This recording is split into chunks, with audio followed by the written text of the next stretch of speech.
po na nagko-conduct ng war on drugs si Tatay Digong. Okay, tama ka ba dong, pero palagay ko hindi na nila magagawa kay Bato na kidnapin. Kasi po nagsabi po yung Supreme Court pag yan po hindi sinunod ni BBM. Ewan ko lang kung Bersamin kung susunod pa rin siya kay BBM. Taga Supreme Court, dati pong Chief Justice ng Supreme Court si Bersamin. Ginawang interpol on the spot, haha. Ubus na ang pasensya ng taong bayan. Malapit nang tumaob ang kaldero ni BBM. AMG Vlogs, ang good governance ni Presidente Duterte ang sukatan ng pamantayan ng hinahanap-hanap ng masang Pilipino sapagkat naranasan ng masang Pilipino ang matinong gobyerno at totoong serbisyo publiko. Correct na correct na correct. Kaya kayo po, hindi po yung media magpapasya para sa inyo na nung panahon ni Duterte, nangangamba ang lahat, baka mapagbintangan. Utot nyo. alam po ninyo. Eto, tatapatin ko na kayo. Hanggang barangay, mga barangay captain po, kilala nila mga pusher, kilala nila. Nakakausap ko yung mga panahon po nun, na may nakainuman po ako na barangay captain. Alam mo, Boss Bud, sabi niya, puwersado kaming maging frontliner eh. Puwersado sila maging frontliner kasi syempre dinidikdik sila na nasa taas eh. Kailangan mag-produce. Kilala niyo po, ang ano ko sa kilala niyo yung mga pusher. Oo naman, kilala naman namin yung mga pusher. Kilala po ng mga barangay. Kilala namin kung sino yung bagong salta sa barangay namin. Inaalam namin kung sino yan, lalo na sa probinsya. Hindi naman katulad sa Maynila yun na biglang may nangupahan eh. Di ba? Kung mga tao ron, may mga adik, kilala po nila yung mga, kaya po yung war on drugs, ganun ka-effective kasi may plano po talaga. Hindi po yan, alam niyo po, taliwas po sa sinasabi nila na baril lang ng baril, hindi po ganun. Ang plano po niyan, grabe, hanggang baba eh. Nagulat nga ako eh. Talaga, Kap? Boss Bud. Ganun talaga yun. Kaya marami talaga yung mga addict talaga, yung mga talamak na pusher talagang puwersado kami. Na isuko, yung tokhang talaga. Katukin sila. Papagbaguhin, pag hindi nagbago, bahala na yun. Talagang nilista nila yung mga pusher talaga. Totoo talaga yun. Tapat talaga yung, kaya yung war on drugs talagang hanggang sa baba eh. Kaya tumahimik eh. Kasi yung barangay talaga susi dyan. Kaya lang nangangamba sila, di ba? Kasi naka-frontliner sila eh.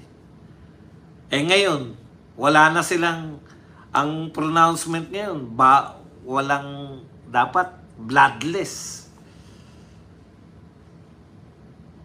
Huwag na lang. Isipin? Kasi noon, kahit papano, kahit kabado sila, siyempre, mga barangay, di ba? Kilala rin naman sila.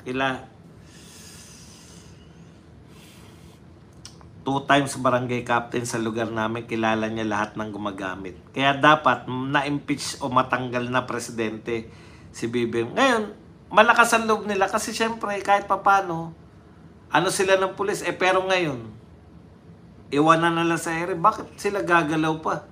Diba? Ma-impeach o matanggal na presidente si BBM, matigil ng kademonyohan ng Marcos admin, walang ginagawa para sa bansa. Po. Boss Bas, bakit din nila inaresto ang leader ng NPA na nakatira sa Netherlands? Di ba maraming Pilipino din na namatay dahil sa mga utos niya? Protektado po. Nag-asylum po siya eh. Kaya si Harry Roque, di ba nag-apply na asylum? Pag grinan po yung asylum mo, protektado ka na ng Netherlands. Protektado po si Joe Masiso ng Netherlands. Kasi, Ang katwiran dyan, political ano ka, ikaw ay inuusig sa yung pampolitika. Sa Europe kasi, yun yung problema eh. Yung culture nila, porket mga legal yung mga communist party ron eh, di ba? Kaya iba po yung culture talaga nila ron. Boss Bas ba, kahit gawin ni BBM na PSG si Boying, sigurado araw-araw pa rin niya magpapapresko. Napakabuhaya sa camera. Sa war on drugs, we need to insist fear to the criminals. If not, lalaroin lang kayo nila. Yan.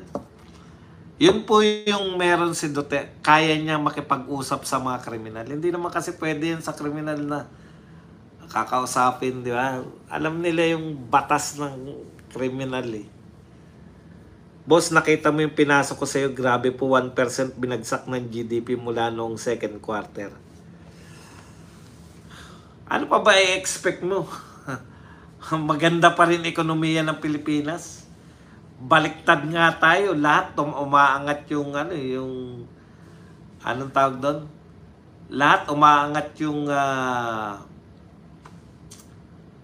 stock market eh, sa buong mundo tanging sa Pilipinas lang. Sino dapat tasa na rin charge sa debate?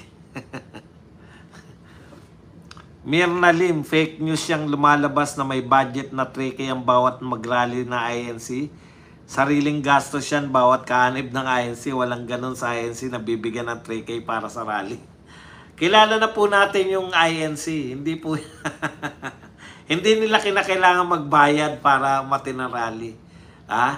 Anong tawag doon? Tagubilin, di ba? Tatagubilin lang sa kanila. Aaten niyang mga yan. Hindi po yan katulad nating mga Katoliko na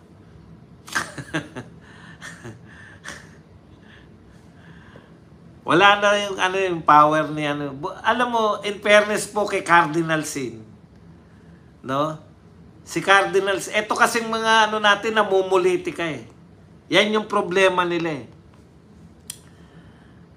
Kasi katulad nun, hindi nila tinignan, di ba? Yung people power to, hindi nila tinignan. Erap tapos si Gloria papalit. Baka sutil, mas lalong sutil to. Hindi po nila tinignan ng ganun yun.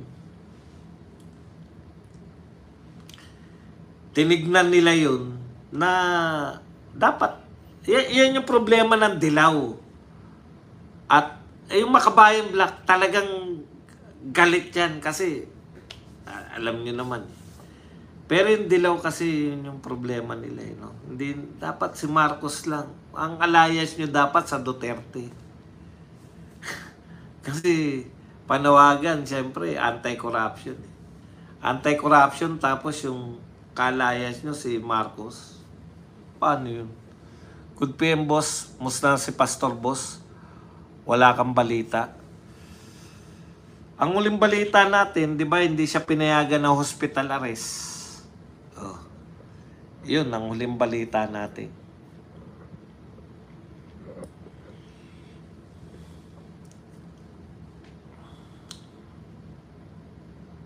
Kaya lang si Pastor, pag makikita nyo po, iba yung approach niya, di ba sa atin, no? Parang, nakulong ako. Parang, sa kanila talaga, pag mga religious, no? Iba yung dating eh, yung parang may calling. Nilagay ako rito, meron pinagagawa sa akin, no? Very positive sila, no? Ang galing nung ganong, ako kasi, bakit magwawala na ako nun, no? Bakit ginagawa sa akin to? Sila tinatanggap nila eh. Ito yung merong pinagagawa sa akin. Good PM, boss, musta na si Ombudsman Remulla, may sariling batas. Kaya po, wag tayo masyado na balik lang tayo, maningil tayo ng flood control. Maningil tayo, yung mga taga Cebu ng grabeng pinsala, grabe yung namatay. Alam niyo po, hindi, ang people power po, never pong plinano yan eh. Kaya nga po, di ba?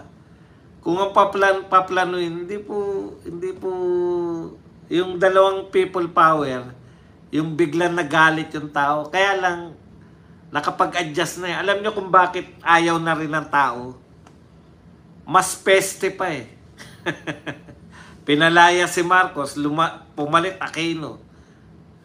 Alam niyo yan? Mas naging worse pa. Tapos, pinaalis si Era, pumalit si GMA. Nakaw pa rin. Lahat na nagda-divert sa issue flood control project anomalies, may katkong yan sila or may kinalaman. Correct.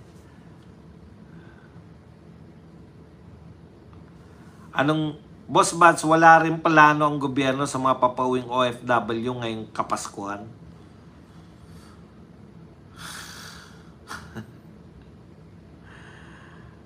Ito na lang yung sinabi na lang ni BP Sara. Yung hindi marunong magpresidente si BBM. Di ba? Hindi siya marunong magpresidente. Kaya nagtataka siya eh. Corruption ng gobyerno niya, nagagalit siya. Hindi ka dapat magalit. Dapat lutasin mo kasi ikaw ang presidente eh. Alam niyo yun? Hindi ka dapat nagagalit lang. Dapat magalit ka tapos lutasin mo. Pero the fact na 3 taon ka na, ngayon mo lang natuklasan, parang wala kang ideya. Kasi pinagmamalaki niya yung flood control eh. Di ba? Pinagmamalaki niya yan eh. Tapos biglang-bigla, nung hindi mo na kayang ipagmalaki, nagalit ka na lang. Inaamin mo na nalihiman ka. Ang laki po ng intelligence fund niyo. Na inaamin mo ba ngayon, Mr. President, na wala akong ka-ideya na may mga flood control, mga ghost project. Kami nga may ideya eh. Lahat ng nagda-divert sa issue. Operation ang ginagawa ng admin Sir Badong, hindi na ito diversionary tactics. Yun na nga yun. Di ba? Operation eh. Kaya magagalit ka dahil doon. Na-divert na yung galit mo eh. Yun po ang gusto nila ngayon. Ma-divert po dahil nakawan po to eh. Grabe, pera-pera to. Iba po yung pera eh. Yun nga po yun. Yung tignan natin, operasyon na. Yan na pag-usapan, manggigil na tayo. Diba yung... Kaya na-divert. Kaya nga sinasabi natin, nilalaan mo pa yung salita, di ba? Opresyon na to. O kaya nga, pag nag-isip tayo na nag-isip ng opresyon na to, na-divert na yun. Yung issue ng wala silang napapakulong pa rin hanggang ngayon. Siyan ang gusto nilang pag-usapan eh. Yung kay Bato na eh. Pag-usapan natin na isang araw, tapos balik kagad tayo. Wala tayong magagawa dyan. 2 lang yan eh. Hindi pumayag si Bato. Dapat. Pero yung, dyan na nga, operation na to. O di, yun nga yung pinakamalaking diversion. Kumuwawala na tayo sa usapin ng nakawan. Kasi ang nagaganap ngayon, hindi nila kayang tugunan. Isa lang sinasabi ng tao, may napakulong na ba? Wala pa. O kung wala pa, di wala. Pinoprotektahan nyo lang. Kung konti lang yung resources, itodo nyo na dun sa pinakatuktok. Kasi kinakalat nyo pa eh. Inuunan nyo pa yung mga amuyong eh. Tumbukin nyo na yung mga matataas.